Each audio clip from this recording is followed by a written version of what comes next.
चलिए रुक करेंगे इस वक्त एक बड़ी खबर का, जहां पर किसानों के ट्रैक्टर परेड पर सुप्रीम कोर्ट में सुनवाई बुधवार तक के लिए टाल दी गई है। किसानों ने ये कहा है कि लाल किले पर नहीं बल्कि आउटर रिंग रोड पर वो ट्रैक्टर मार्च करेंगे। तो देखिए, आज ये अहम सुनवाई सुप्रीम कोर्ट में होनी थी, जिसमें ये तय होना था कि 26 जनवरी को जो ट्रैक्टर परेड किसान करना चाहते हैं उसको लेकर परमिशन दी जाए या नहीं। लेकिन फिलहाल ये बड़ा अपडेट मिल रहा है कि बुधवार तक के लिए सुनवाई टाल दी गई है। सहयोगी हमारे साथ जुड़ गए हैं प्रभाकर, सीधे उनका रुख कर लेते हैं। प्रभाकर, आज अहम दिन था जब ये साफ होना था कि ट्रैक्टर परेड होगा या फिर नहीं होगा, लेकिन फिलहाल बुधवार तक के लिए पूरी सुनवाई टाल दी गई है, क्या अपडेट है? देखिए, खबर ये है कि सुप्रीम कोर्ट ने 26 जनवरी यानी गणतंत्र दिवस के दिन किसानों की प्रस्तावित ट्रैक्टर रैली के मामले में दखल देने से इनकार कर दिया है। सरकार ने याचिका लगाई थी दिल्ली पुलिस की तरफ से, और सुनवाई के दौरान सुप्रीम कोर्ट ने कहा, मुख्य न्यायाधीश ने कहा कि दिल्ली में कौन जाएगा, कैसे जाएगा, ये तय करना कोर्ट का काम नहीं है, ये काम सरकार का काम है, प्रशासन का काम है, पुलिस का काम है, इसमें अदालत दखल नहीं देगी।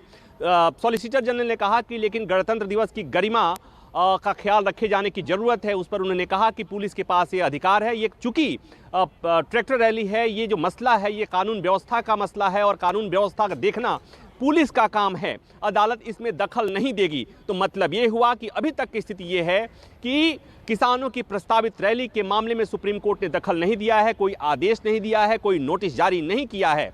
हाँ, एक बात जरूर हुई है कि सुप्रीम कोर्ट ने रेखांकित किया है कि दिल्ली पुलिस के पास ये अधिकार है, ये पावर है कि वो सुनिश्चित करे कि दिल्ली में उस दिन कौन जाएगा, कैसे जाएगा, कौन नहीं जाएगा।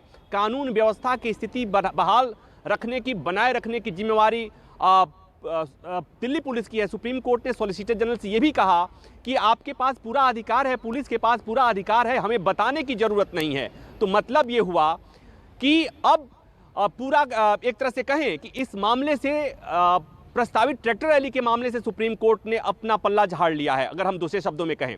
और जो बात आपने एक बात और आई कि परसों जो सुनवाई होगी, किसान आंदोलन से जुड़ी हुई और जो याचिकाएं थी, मसलन कमेटी के पुनर्गठन का मसला हो या कमेटी के पुनर्गठन का मसला हो या इसके अलावे भी जो और भी मसला है उस पर बात, जैसे एक जो आरोप लगा था कि यहाँ पर प्रतिबंधित संगठनों का भी दखल है, उनके तरफ से फंडिंग की जा रही है, तमाम मामला है, इस पर सुनवाई जो होगी वो परसों होगी।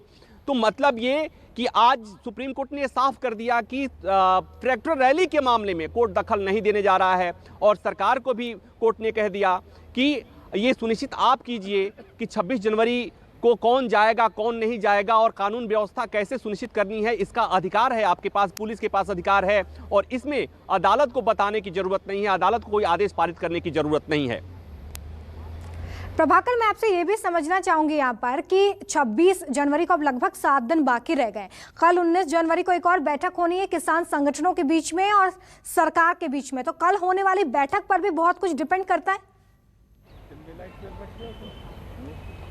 निश्चित तौर पर कल होने वाली बैठक में बहुत कुछ डिपेंड करता है। अगर बैठक चूंकि होनी है और बैठक में कुछ बातें सकारात्मक होंगी तो क्यों नहीं उम्मीद की जानी चाहिए। ये भी हो सकता है कि दो चीज़ें, एक तो ये कि किसानों को एनआईए की नोटिस जा रही है, किसान जो मीटिंग में जाने वाले नेता हैं उनमें से भी किसी को एनआईए का नोटिस गया हुआ है, तो ये भी चर्चा होगी। तो साथ में ये भी चर्चा होगी कि 26 जनवरी को जो किसानों की प्रस्तावित रैली है उसमें सरकार की तरफ से कहा जाए कि उस रैली को आप स्थगित कीजिए, और अगर बातचीत सकारात्मक दिशा में निकलेगी। दरअसल ये दबाव, किसानों ने की जो प्रस्तावित रैली है वो सरकार पर दबाव बनाने की कोशिश है, और अगर सरकार पहले ही कुछ इस तरह का सकारात्मक, क्योंकि ये डिपेंड करेगा कि वहां से क्या पॉजिटिव रिजल्ट निकलकर सामने आते हैं। फिलहाल बड़ा अपडेट यही है कि सुप्रीम कोर्ट ने पूरे मामले में हस्तक्षेप करने से साफ इनकार कर दिया है।